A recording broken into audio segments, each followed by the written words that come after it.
Shanghai to the world today with amazing Heidi. We have not had the chance yet to meet in person, but so many people told me about you. Hey, do you know Heidi? Do you know Heidi? And there's so many roles that Heidi actually has here in Shanghai. Thank you so much for your time, Heidi. Tell us a little bit about you and all the different facets about your life and who you are. Yeah. Oh, well, thank you for the introduction.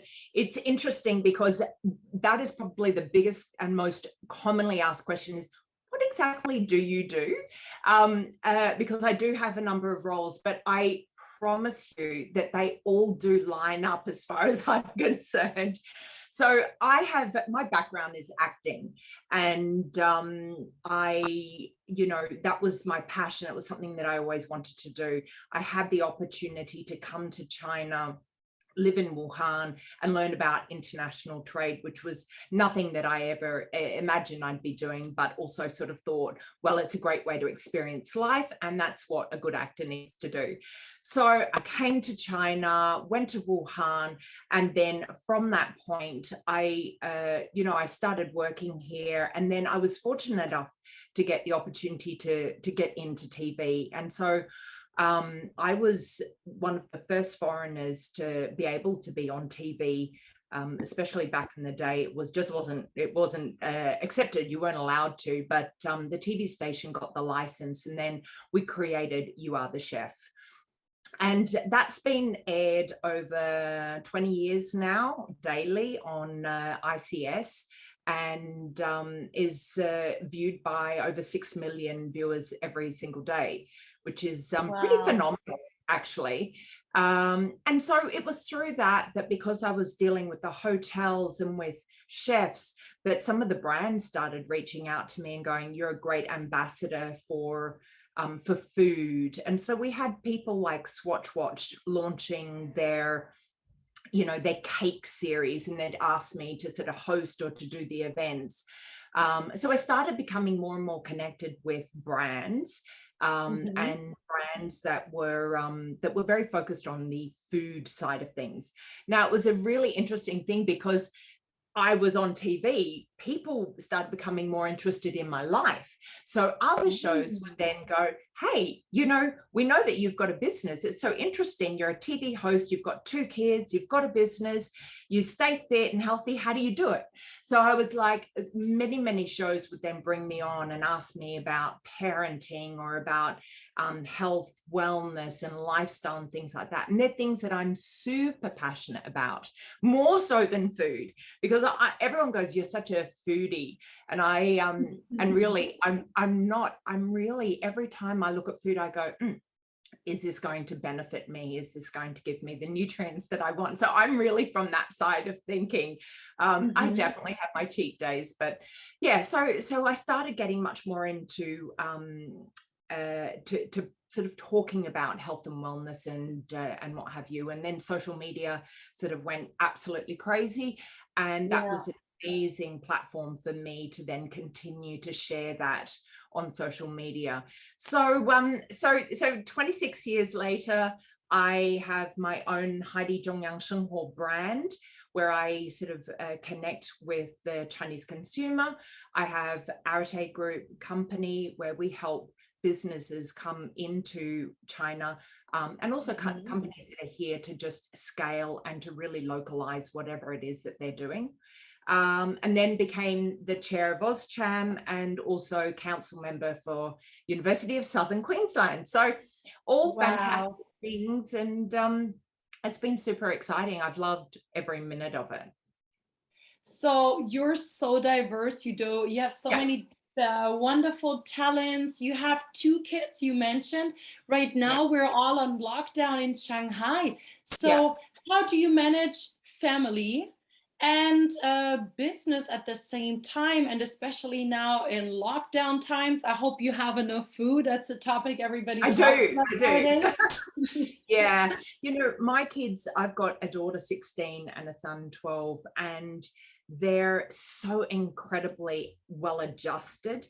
I don't have to be sort of looking after them like, you know, a lot of people with younger kids, they're really having to juggle work and, you know, trying to look after younger children. So I'm very fortunate in that way.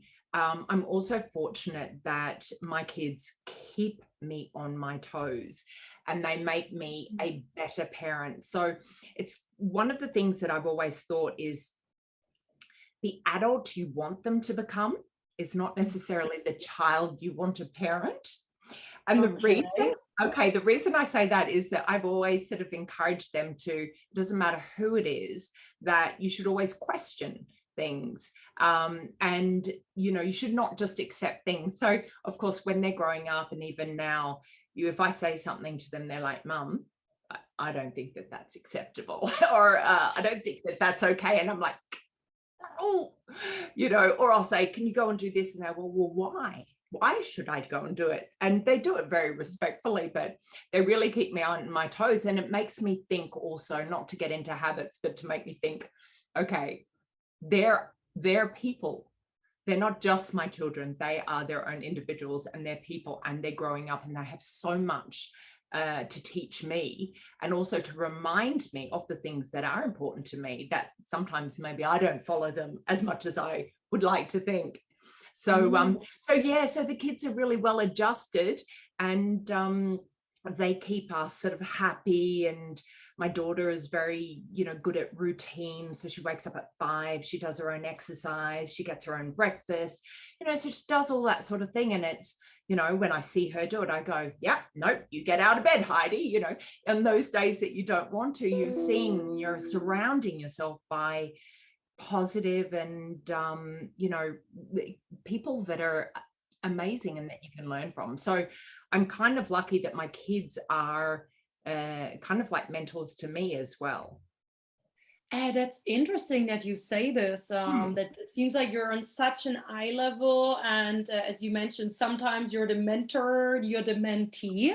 Yeah. Now, your kids are a little bit grown up already, as I can hear. But Yeah. how did you manage building up so many different brands and businesses when you were actually still like just becoming a mother? Like, because a lot of people always ask, how do you manage as a woman to be Yeah. a good mother and at the Yeah. same time like work, and especially because you have your own businesses in various fields? Do you Yeah. have some good advice to share for us? Yeah. You know, I think the biggest advice is to be really confident with what is and certain of what is okay and what is not okay and what's your priority. And I'm very clear about that. And I also remember my parents telling me, you know, we're a very entrepreneurial family. Everyone in our family has their own business. And so they Wow. said, make sure that from the beginning you create the business today that you want in the future. So, you know, that idea of sort of working 24 hours, 7 days a week to start the business off, it actually doesn't change. It doesn't change if that's how you've set it up. So I've always like said, okay, from the beginning, the way that I set up my businesses, I need to be creative so that they're currently giving me what I need right now. And so even when the kids were small, it was really about, you know, I still don't work past 5 o'clock because I'm going to pick up my son from school. And when I come home, I want to be completely with them. I don't work on the weekends unless it's something which is unavoidable, where it's an event or a filming. So I'm completely with the kids. You won't see my computer open. You won't see me on my phone or anything like that. So I create those boundaries.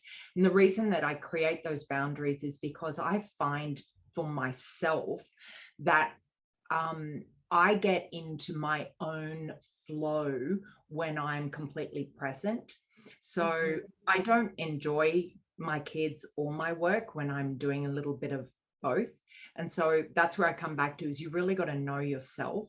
I know that I'm always my best when I'm in flow. And the only way you can be in flow is by being completely present. So you mentioned boundaries. I love how you also said knowing yourself and being present. And I love that you have a lot of strong boundaries between your work and your kids. Now, I have been wondering, like, as I'm German, of course, Germans apparently seem to be organized and structured.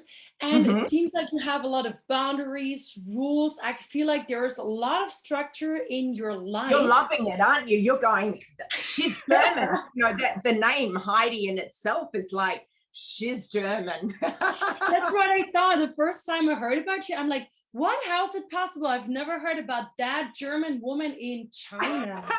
I know. That's Now, great. I would love to hear, like, is there something that you can share with us, like a little secret or something that not a lot of people know about you? Make Um, yourself a bit naked. I'm going to make myself naked. Okay. Sorry, I'm just 2 seconds. Okay.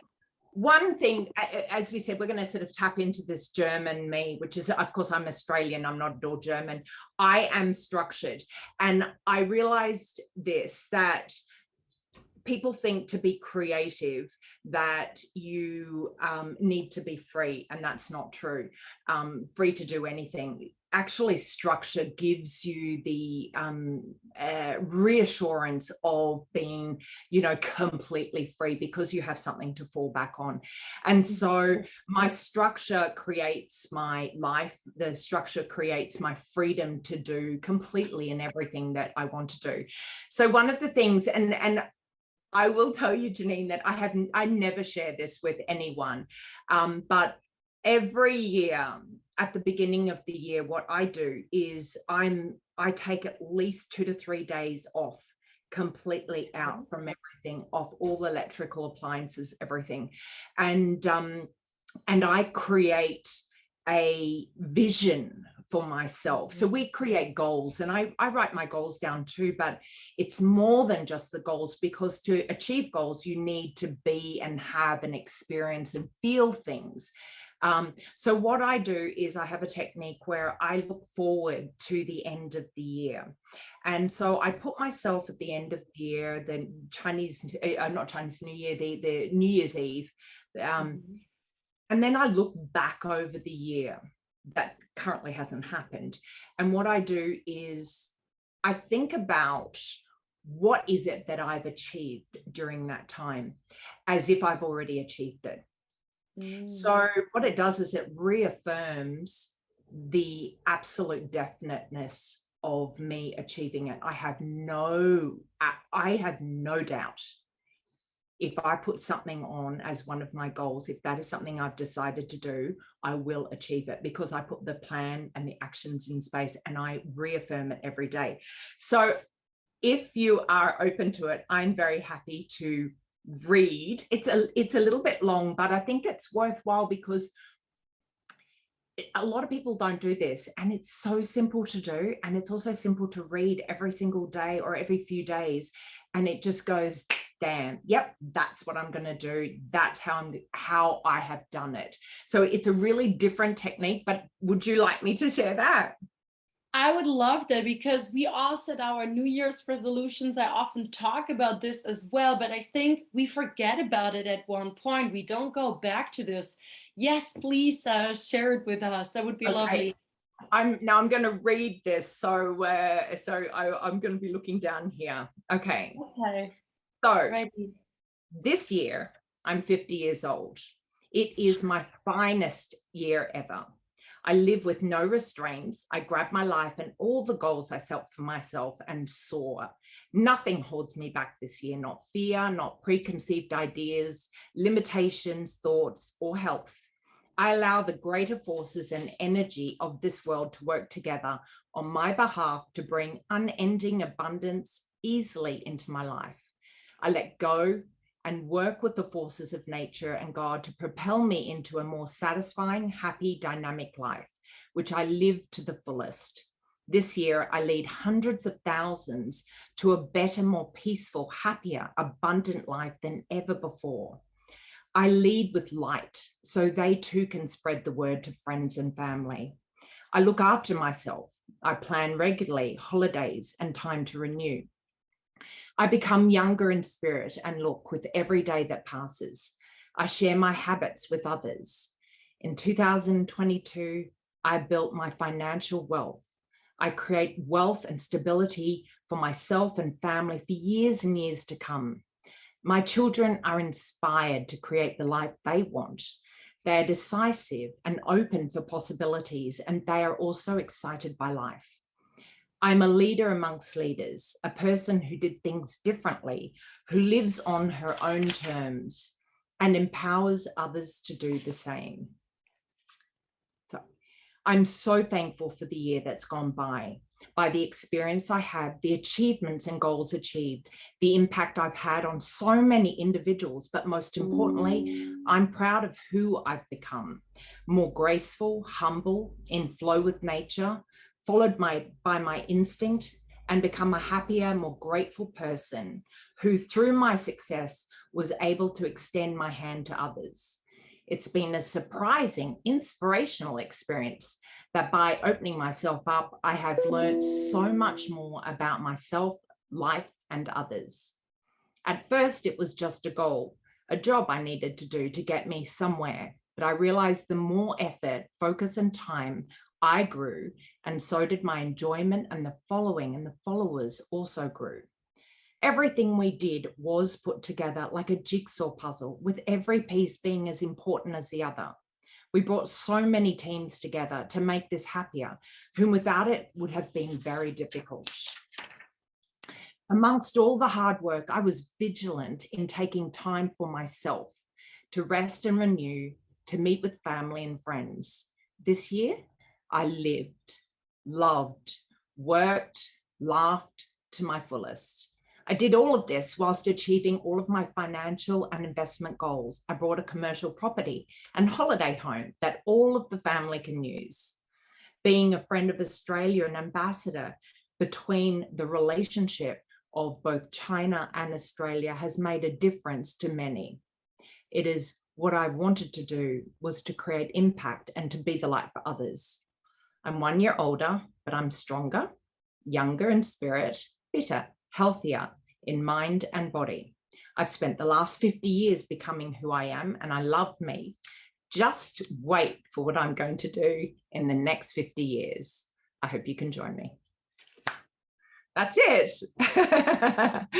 So no one has heard that before, and it's something that, that it just keeps me on track, and the individual goals are really important, but it's how you go about doing it.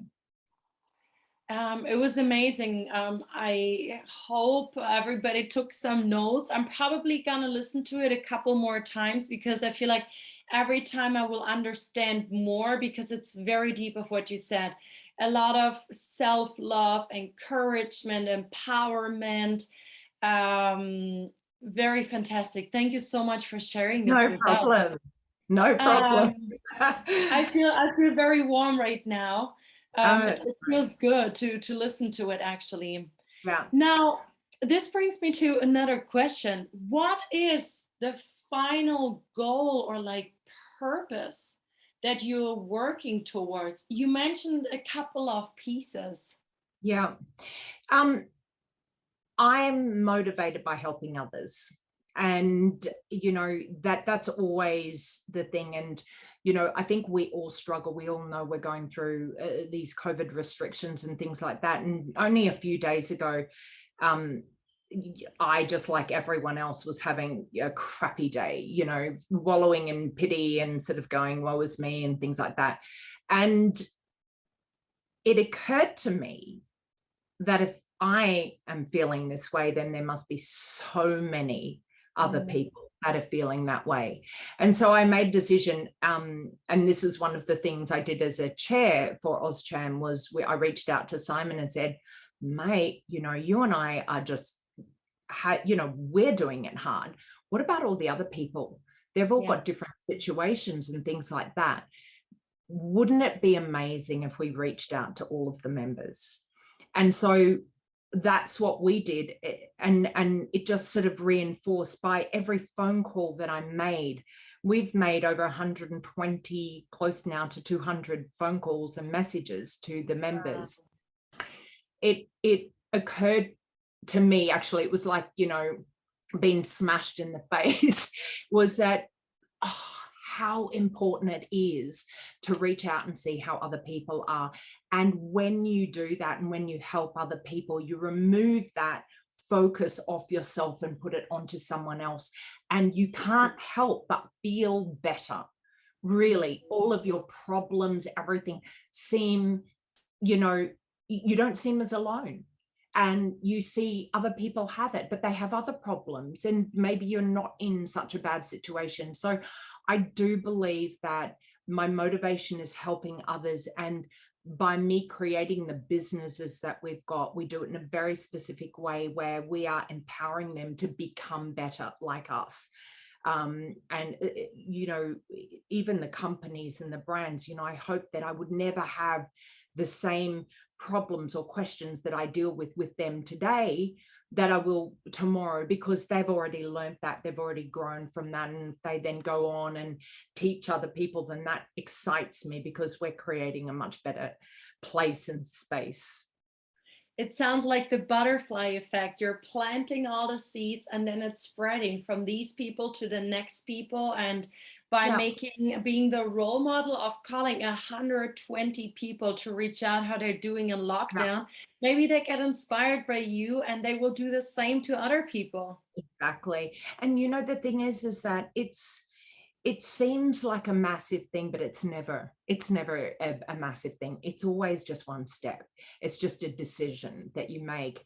And I kind of don't want like people to think of it as like, that I'm a mentor, I'm anything special. I'm nothing special. I'm the same as everyone else. It's just the decisions that I make on a constant basis. And I do believe that every single one of us can have an effect, even as I sort of say to myself, if it can help one person, if I've got how many people, but if I can help just one person, then I'll go and do it. Mm-hmm. So that's always will it help one person? What can I say that can help just one person? If I can succeed in that, then it's generally on the right path of, what it is that I want to do. I love this. You just focus on this one thing, this one action. I think even for the listeners and us, it's good to reflect maybe after this webinar, what's that one thing I could do today to maybe help somebody else? This one tiny little action, like even what you read to us, even to make our own life better or others. Thanks for Yeah, sharing this. no problem. I mean, I think the thing is that when you help someone make their life better, you're expanding yourself, and that is always going to be a good thing, whether you're in business or you've got a job or you're going for it. You will expand as you help others. You expand exponentially too. Mm-hmm. Yeah, I actually see it exactly the same way.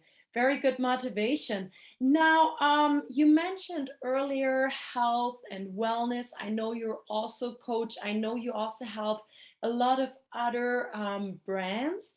I think Mhm. you're working on another really cool, amazing project right now. Would you like to share a bit more about it? Yeah, so because we're already reaching out to the Chinese, or to be honest, anyone living here in China, we really wanted to. A lot of the things that we do, sort of, again, people saying, "Oh, how did you do it? What did you do?"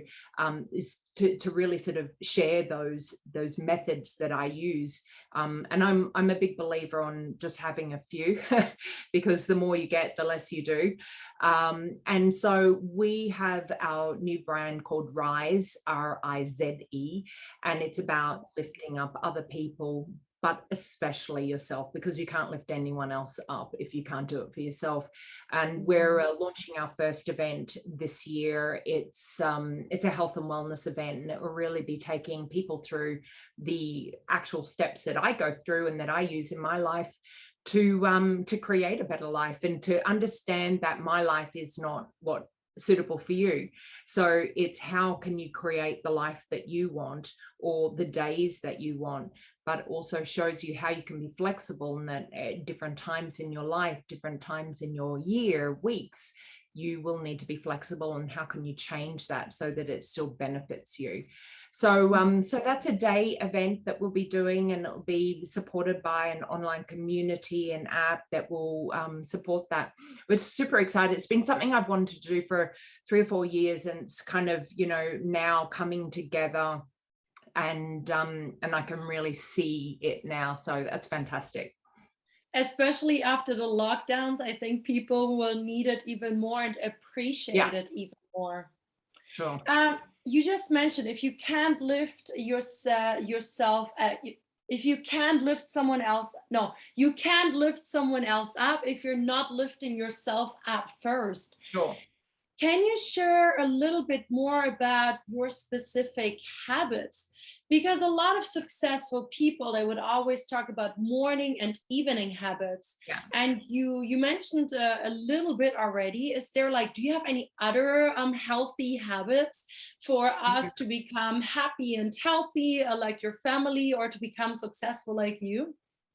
Yeah, I mean, I definitely do. I'm a big fan of my morning habits, but I'll share them with you. But I will just say is that it might not be right for you, and the Mm. habits that you create have to fit into your life, and that's the whole thing. Is if it doesn't work or it's someone else's, then you're going to get no value for it. So I would say that mornings are the start to the day, and that's why I say whether it's my habits that you're taking on board or you're creating your own, do have morning habits and do have evening habits, because it's the beginning and the end of the day. They bookend it, and they're a great way to get into it. So for me, I'm always, when I wake up, actually I start the night before. I always put my clothes and organize my clothes in my bathroom. Mm. And my phone is in my bathroom, the alarm is there, so that when my alarm goes off, I have to get up out of bed and go into the bathroom to turn it off. My clothes are sitting there, so I don't have to think. I've always hated that, thinking about what I want to wear, especially what am I doing today? What meetings have I got? I've already planned it the night before, so it's sitting there. The German you is chuckling at the moment, right? So I have them there, and so I don't have to think. So I just get myself ready, and then I'll generally have like exercise clothes and my business clothes. Mhm. So then I will get up. I will do some sort of yoga, or I will go when I can out to do F45 class, and then I will come back and I will do a breathing. Generally, I'll do a pranayama breathing and a Wim Hof breathing, just to sort of get my focus on myself. And then I always set out an intention for the day. What is it that I want to do, or what effect do I want to have? The one that I probably use the most is that everyone that I come into, that I meet with or come into their life, is that I will shine light into them. So and that also that I can learn from them. So I generally will make sure that that's one of the main intentions, but it could be something else. It could be, if I've got something big, is to stay calm and confident and know myself, or whatever. So I do that, and then I will get the kids ready. They're pretty good, so they'll already be into a bit of a routine, and then I'll start to have some breakfast. So it depends. Normally I'll have like lemon water or some hot water to start the day, and then I'll kick myself into work. As soon as I get to work, I sit down and I write my 3 HVA, and that's a high value action. So the way that I do that is, these 3 things are the things that are going to get me one step closer to my big goal. So it doesn't mean I don't do anything else. Business as usual is still business as usual, but the 1 to 3 HVA, I must complete those things before the end of the day. Nothing else has greater priority to that, so that I know that every single day that I go by, that I'm always doing the big things and the important things that get me closer to the goal. So for business, I do that. And I also do a weekly one, a monthly one, a quarterly one, a yearly one for my business as well. And then at the end of my work day, I will then reflect and go, what did I succeed on? What did I get done? And what do I need to think about for the next day? After that, pick up the kids, spend time with the kids. And then in the evening is generally I like to read. So I try to keep off electronics as much as possible, chat with the kids, help them with their homework, which is generally I can't help that much. And I am in bed by sort of 9 o'clock every single night. So I know people go, what? But I am an early morning, early night sleeper, so that I can wake up early and I feel good. If you see me out at 12:30, you know the next day I'll still wake up, but I really don't feel good. It's like I don't feel like in my element. So yeah, I'm definitely a 9 o'clock, 9:30, definitely asleep. Panic. Cheers to early birds. I like that. I'm an early bird too. So what means rising early? What time would you then wake up? Yeah, so it just depends. When I was in lockdown in Australia, I was waking up at 4:30, so I could go to 5 o'clock at 45. Recently it's been, most of the time in Shanghai, I'm 5:30. Recently it's been 6 o'clock. I do believe that you need to change depending on how you're feeling, and you have to listen to yourself. So I've felt myself naturally wanting to sleep till 6, probably because I had not as much to do during the day. I don't know, but yeah, I think being flexible and versatile is really important with things like that. A lot of very good habits, and I'm definitely going to start integrating. I think that's going to be my one action, the high value actions, the 3 that you mentioned. Very It's good amazing. advice. Yeah. A lot of people recently talk about, especially foreigners, about leaving China now with the things happening here, the lockdown. Independently of this, let's put the lockdown on it to the side. How long do you still see yourself here in China?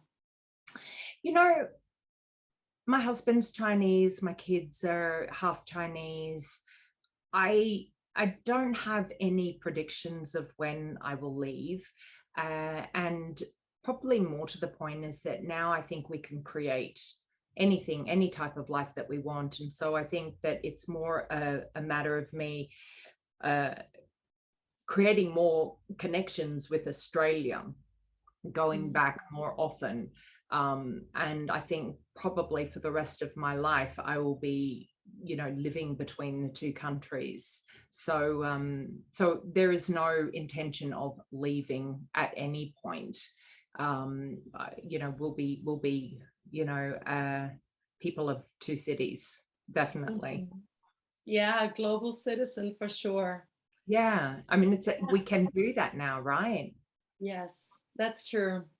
A lot of people nowadays talk about being a KOL, being an influencer like you. It's a big business for a lot of people, and also a dream.